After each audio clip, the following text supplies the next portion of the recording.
breathe because you feel it's going to kill me, I'm going to die any second, but again, you keep on going.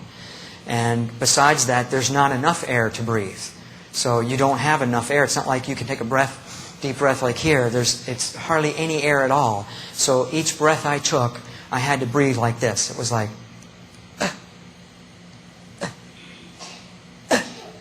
just like that. Barely could get any. So you're going to die any second from not enough air. But you keep going. So another one of these things you have to endure in hell. And you have to endure, like I said, the heat and the fear. You know, Psalm 73:18 talks about, you cast them down into destruction where they're utterly consumed with terrors. And you are consumed with terrors. You know, lying on the floor, being helpless, I had no strength in my body. But even if I did, I couldn't have fought off that thing anyway. But still, you feel like you'd want to have some kind of strength, and you don't. You're void of all strength. And to give just a couple scriptures, I want to back up and give you a few scriptures because that's what's important to me. In Isaiah 24:22, it says, they shall be gathered together as prisoners are gathered in the pit and shall be shut up in the prison. So he's talking about prison cells. Proverbs 7:27 talks about going down to hell to the chambers of death. And the word chamber means inner rooms. And the bars, Jonah 2:6 talks about the earth with her bars was about me forever. Yet thou hast brought up my life from corruption. And most of the commentators, the Tyndale Old Testament and the New International and some others, believe that Jonah did experience, she went to Sheol. He was right on the outside of hell. Or some believe he was inside the gate. So there is somebody in the Bible that did experience hell, Jonah. And he said in Jonah 2:2, in hell I cried out. So he's someone that experienced hell. And he talks about the bars of hell. And Job 17:16 talks about they shall go down to the bars of the pit. And it's talking about actual metal bars. So, you know, scriptures to support that. No strength is talked about in Isaiah 14:9, talks about hell from beneath is moved to meet thee at thy coming. They will say, art thou become weak as we? And the word weak is the same word in Judges 16:7 where Samson lost his strength when his hair was cut off. He became weak. And Psalms 88:4 talks about, I am counted with them that go down into the pit. I am as a man that has no strength. Anyway, I could give you scripture for every point all the way through like this, which I love to do. But it just detracts from me telling the story. So I'll just have to make reference to a few of them. We put all of them in the book, and that's what I wanted to, was the important thing to have in the book is the scripture. These creatures were blaspheming God. They were cursing God. And I understood what they were saying. I don't know what language it was, but I could understand them. And they had a hatred for God. And they turned their attention towards me and had that same hatred for me. And I wondered, what have I done to them? But they had this extreme hatred. And so that big one that you saw, picked me up and grabbed me and threw me into the wall. You know, like I weighed nothing. And I felt my bones break. And you have a body in hell. Matthew 10:28 says, fear him which is able to destroy both soul and body in hell. And there's a lot of other scriptures I could give you. But anyway, I felt the bones break. I felt pain. But the pain was masked somehow. I knew it was blocked. That I didn't feel all of it. And God blocked most of the pain. He let me feel a little bit of the pain just to be able to relate to people that you do feel pain in hell. It's not allegorical, metaphorical. It's real pain. And so I felt the bones break. I fell on the floor. And the other one with those razor sharp fins all over its body picked me up and grabbed me from behind like a rag doll. And it just dug its claws into my chest and just tore open my flesh. Ripped it right open. And I looked and I felt the pain again, and I noticed there was no blood or water. But, you know, there's a lot of scriptures where there's no blood in hell and no water in hell. And I noticed that I was completely, my body was destroyed. My wife and I like to work out, take care of ourselves, and eat right. And, you know, it didn't matter now. Body was just absolutely destroyed. But I wondered, why wasn't I dead? What's wrong with me? How come I can't die? But you can't. You keep surviving. Each one of these things you survive. And I noticed that, the stench should have killed me. I couldn't believe how bad the smell was.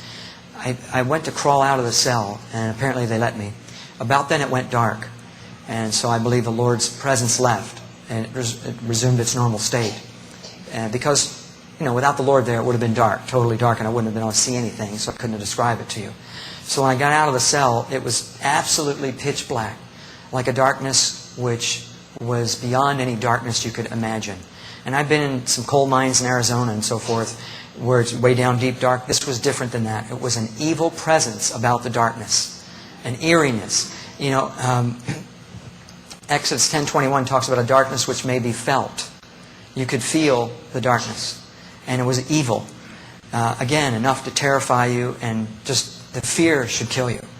But you keep living. I looked to the right, and I could see just a little bit, because there were flames shooting high in the sky that was about 10 miles away from me.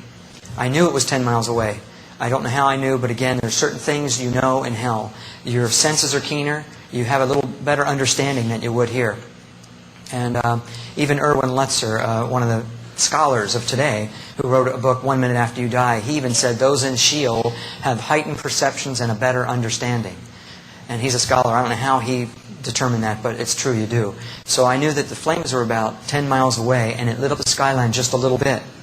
Not like it would be here, because it was a mile across. This pit of fire was 1 mile across, so that's a lot of fire.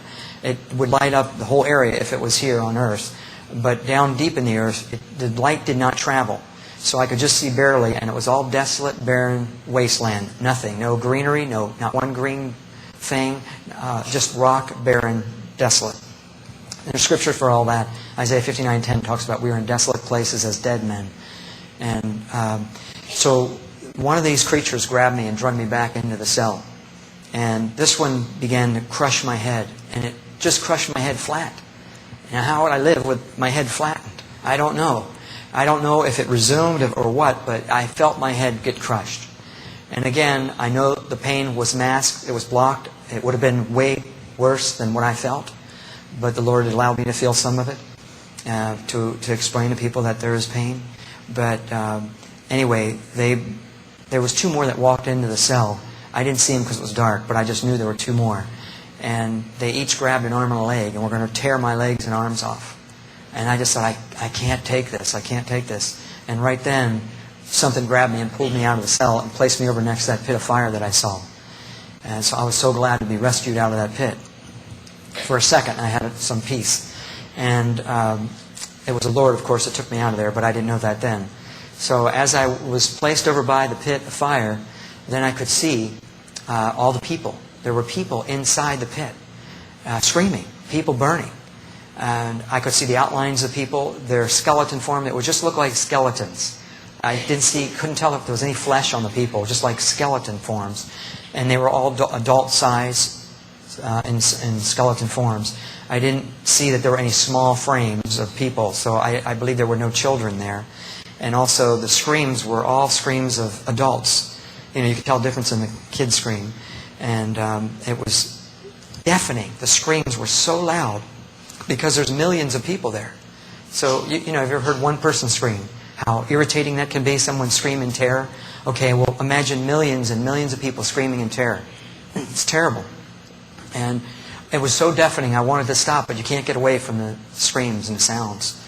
And I looked over and I could see the people clawing their way out, trying to get out of the cell, or out of the pit. And they couldn't get out. There were demons lying all around it, shoving them back in. But they really didn't have the strength to get out anyway. They were just trying to make a feeble attempt at getting out of there.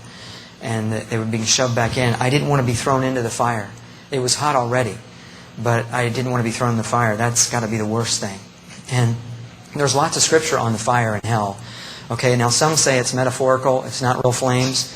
But that's not true. It's real flames. It's real fire. Just like you could imagine. I think it's even hotter than fire would be here. Everything's amplified there. But just to give you a few scriptures, Psalms 140:10 says, "Let burning coals fall upon them. Let them be cast into the fire, into deep pits."